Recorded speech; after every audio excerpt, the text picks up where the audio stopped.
Well, we got a big tree to deal with here. It's got some serious issues. Grab my other saw here and I'll show you guys. House is right here within range of this tree, and looks totally normal as you walk up on it, but it's definitely not. There's a bunch of damage to the back side of the tree. Hopefully I have enough power to get the top out of it.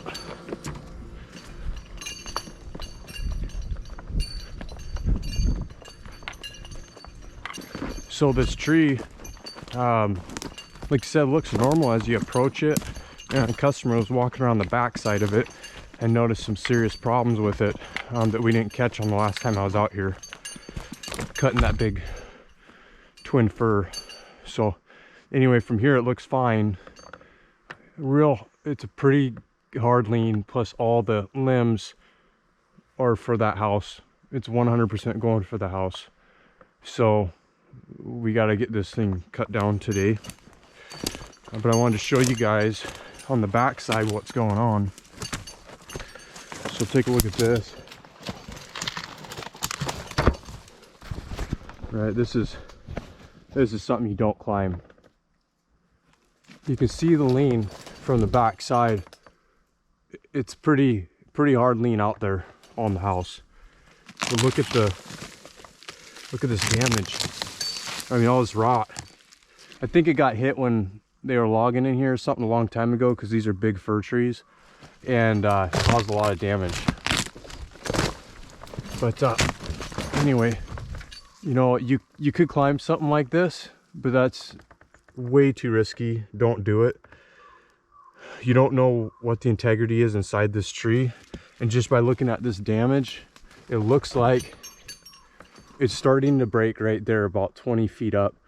It's actually failing right there. It's cracking and leaning more forward.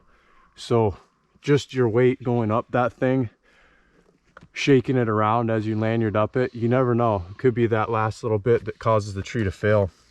When you go up to top this thing, there's a potential the top, as it goes to release from the hinge wood, could pull the tree forward. It's always going to pull the tree forward to some degree, right? But that little bit could cause it to just completely fail right here 20 feet off the ground, and you're up there 70, 80 feet or more. This is probably a 130 or 40 foot tree. It's not worth the risk is what I'm getting at. So what I'm going to do is I'm going to use this large fir behind me.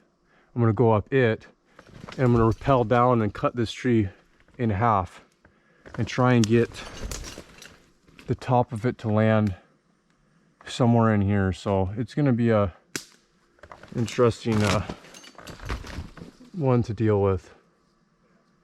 Anyway, I just wanted to film this for you guys. It's also going to be a good video for cutting a tree that's larger than your bar, because I did not bring my 42-inch Husqvarna with me, so we're going to be using the 044. So all right, I'm going to get started and get up this tree right here.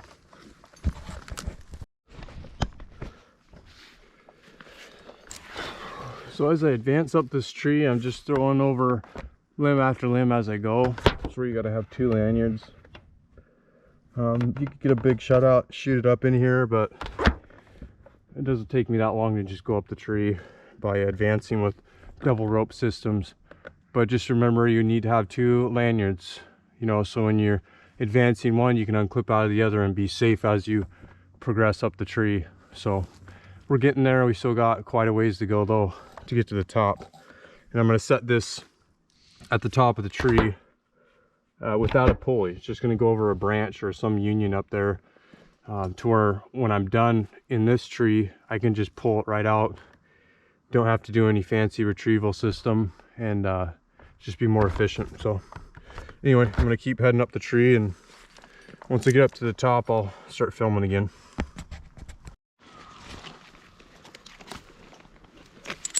So I'm pretty much to the top now. As you can see, when I look over here, that's much more manageable to deal with. You can actually see there's a ton of rot and, you know, defect there just in the top. And as I was climbing up, I saw quite a bit more along the stem. So again, that's why you just it's not worth trying to climb that thing and just take the risk that it'll hold on and not fail while you're cutting it. Just go up and find somewhere else to tie into and then drop down into the tree just to be safe about it. You always have that reassurance that if that tree fails, you can bail out of it into another tree that's nearby. So I'm almost there. I've got another, I don't know, maybe 10 feet, and then I'll film how I set everything up here and show you guys how I'm gonna get that tree down.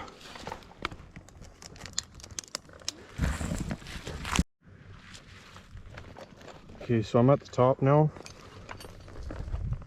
Here's the tree. And you see that huge, turn around here. You see that huge crack there? And there's one right there. There's more down below that even. So anyway, trees is in terrible shape. But what we'll do is we'll set this zigzag up here in a double rope configuration. You gotta choose how you're gonna do that. You want to go around two limbs, you want to go around the stem itself. I would not go around just one limb, because once I get further down in this foliage, I'm not going to see what's happening to my rope up here, and that's kind of dangerous. Because what if it walks itself off a limb, right? Now your rope's over here and you do a swing, you break that limb out and you fall, right? So let's put it around. Even though there's going to be a little more friction, I'm going to put this thing around the limb itself plus the whole stem,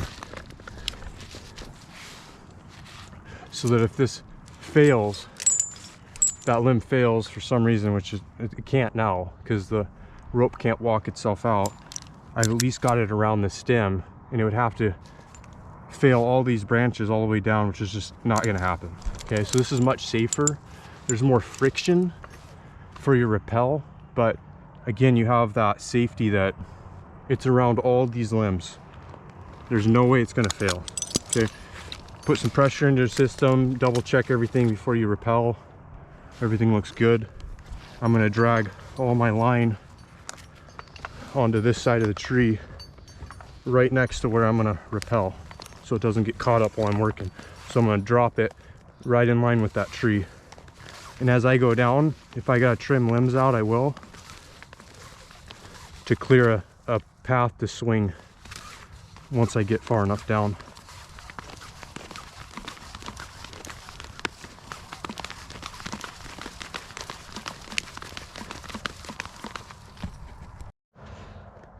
Hey, one other thing I forgot to mention to you guys, put a barrel knot or whatever knot you choose in the end of your line, because when you're working like this high, you'll forget that your line ain't that long. You'll rappel right off the end of it. This will keep you from rappelling off the end of your line. Can't go through the zigzag or your device. If I was really concerned about, like, say I didn't have a way of putting my lanyard around the tree further down, I would leave probably 6 feet of line at the end of this knot, so I can foot lock back up the rope if I have to. All right, we're gonna start rappelling down and get set up down there to do a swing.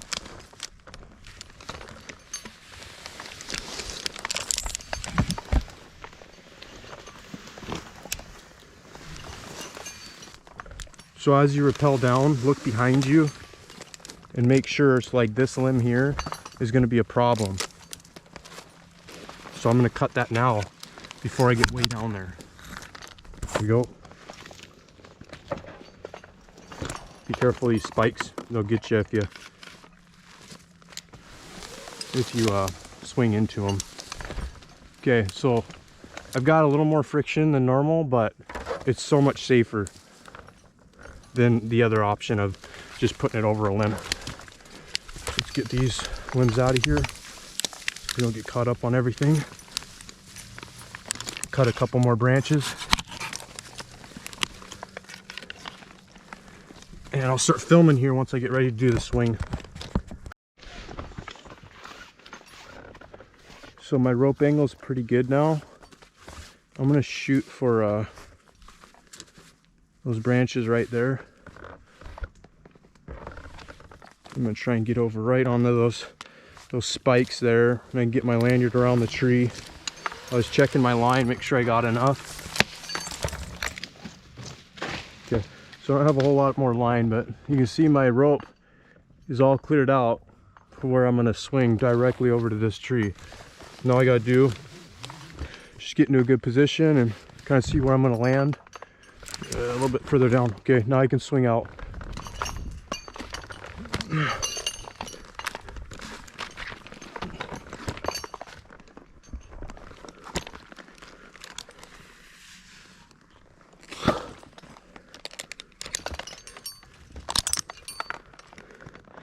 There's damage all the way up this. I think this tree, let me get over here to this other side here.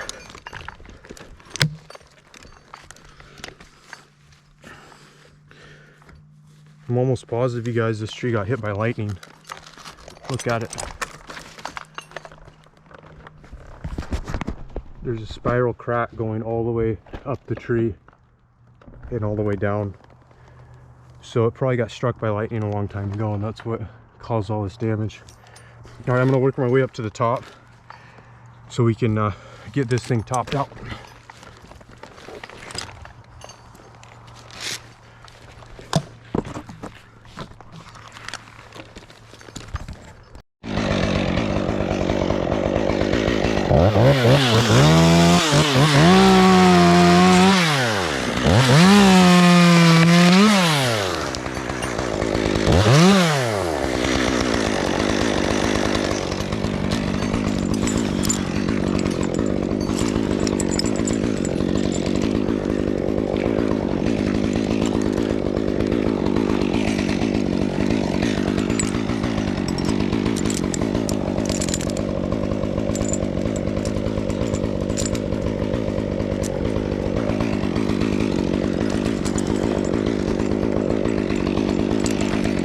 So before I top this tree out, you guys, I want to talk about a couple things.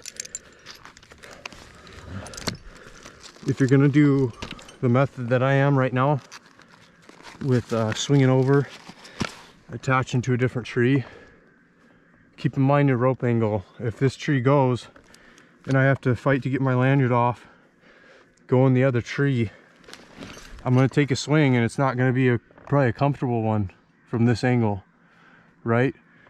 So this is about as comfortable as I'm going to be with taking a swing. I don't want to go up another 10-15 feet where my rope angle is almost, you know, horizontal. That's not good. If you take a fall, you're going to hit really hard on that tree.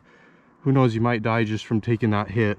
So don't do that. Keep a good rope angle. And now I'm ready to top this. The reason I didn't do it further down was for the 201, it was too much.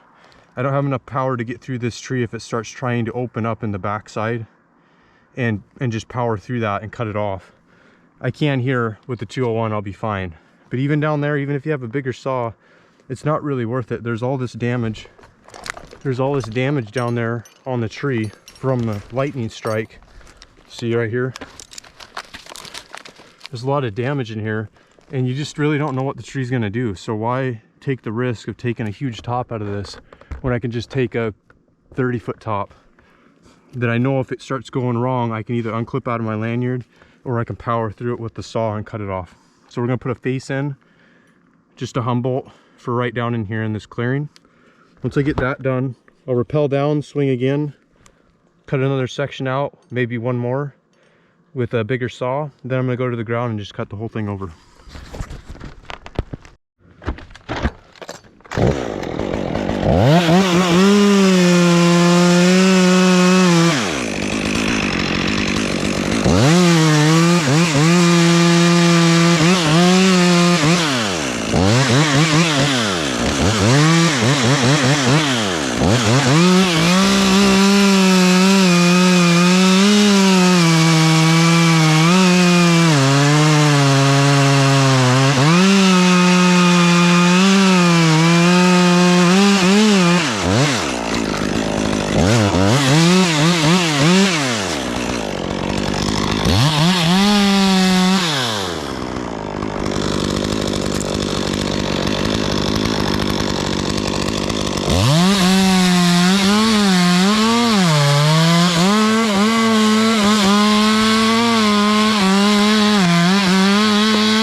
Look at the movement.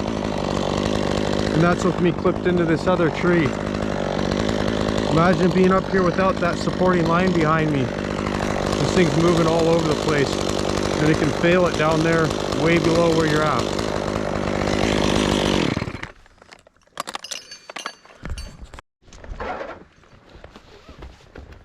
To get down now, I'm just going to leave my lanyard attached instead of swinging back, rappelling and swinging over, because the stem's pretty big down there. I don't want to have to try and fight to get my lanyard around it again.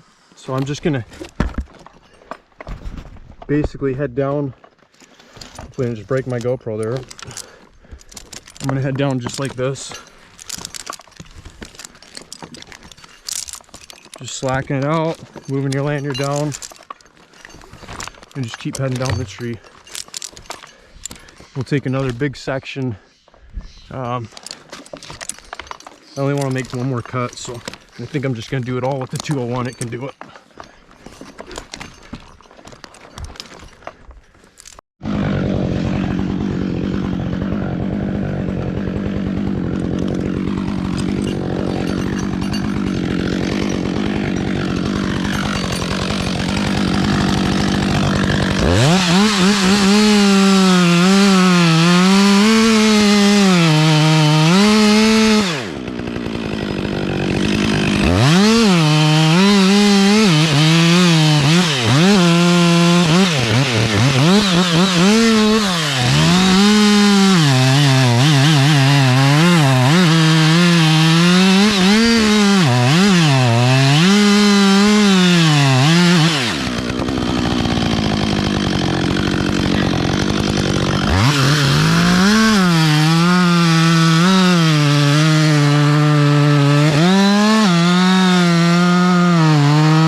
Always keep your eye on that rappel point as you come down if you're double roping it.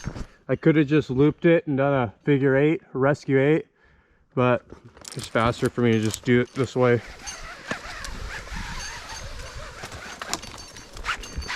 There we go.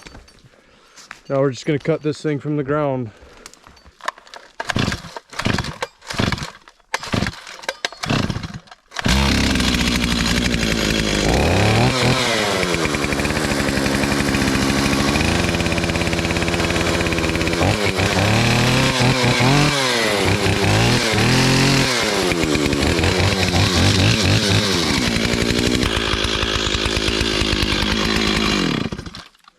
Okay, so I got the tree cleaned up around it, enough for what I need to do. If you got a big tree like this, your bar doesn't fit all the way through, what you need to do is you're going to cut up that low side first. Your low side's the side of the tree that has the lean on it. So this tree is leaned out here to the left. I'm not going to cut up this side, this would be my high side. I'm gonna leave all this wood here as holding wood as we make the back cut, so I can get this tree to spin around into here. If I cut up the low side first, that gives me that visual over here of how much wood I have holding this whole tree on. Okay, so I'm gonna start here making a flat cut in, and I'm gonna swing up under with the saw. Here's some tips with getting your cuts to match. As you make your flat cut in here, don't move your feet when you go to swing up under, okay? And you'll see as I'm cutting, I'm not gonna move my feet. Once I get set, so say my bar's here, right? As I go to pull the bar out to swing under, I don't move my feet. I stay exactly where I'm at so that I can remember where that saw was, pull it out and swing up under, and then I'll match my cut. If you pull your bar out of your horizontal cut and you reposition your feet, you're gonna forget what orientation that bar was in there. And now you're gonna be swinging under, completely miss that mark over there on the other side of the tree. Okay, so remember, put the bar in, cut it up, pull your bar out, leave your feet exactly where they were, swing up under to match your cut. Okay, so I'm gonna trim this up and get it nice and neat so I can demonstrate that for you guys.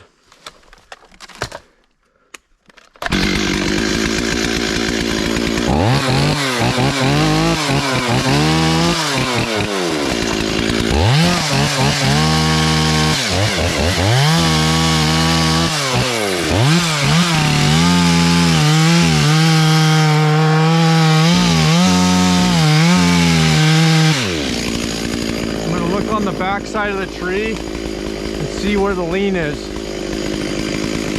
Kind of leaned out. This tree wants to go over here, so we need to hold more wood on this right side. We'll see how it works out. You know, the tree's got lightning damage, so you know, hopefully it will hold on, but it's not a guarantee. So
under the tree now from this position, and I should be able to match.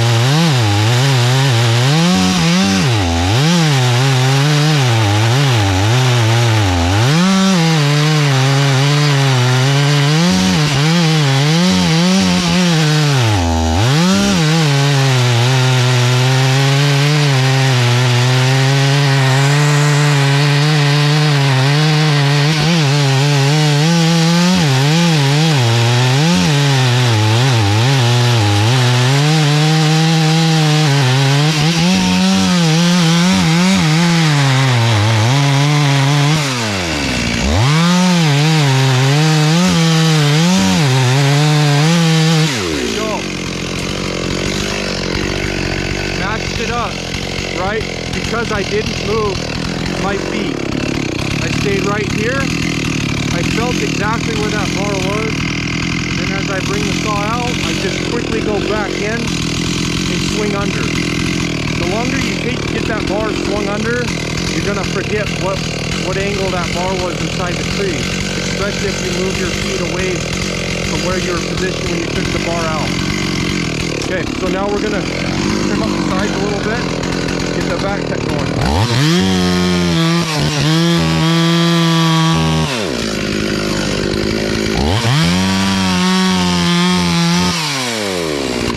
Now I can clearly see where I matched here with that undercut. I'm going to hold a lot of wood here, maybe like, I don't know, 4 inches or so. I'm going to work my way around the back cut though and get that low side cut up. As I work my way around the back cut, again, reserve a lot of wood here. Be very conservative. Don't cut into this. Wait till you cut the low side up, come back to the high side, and then work this while you're looking up at the tree.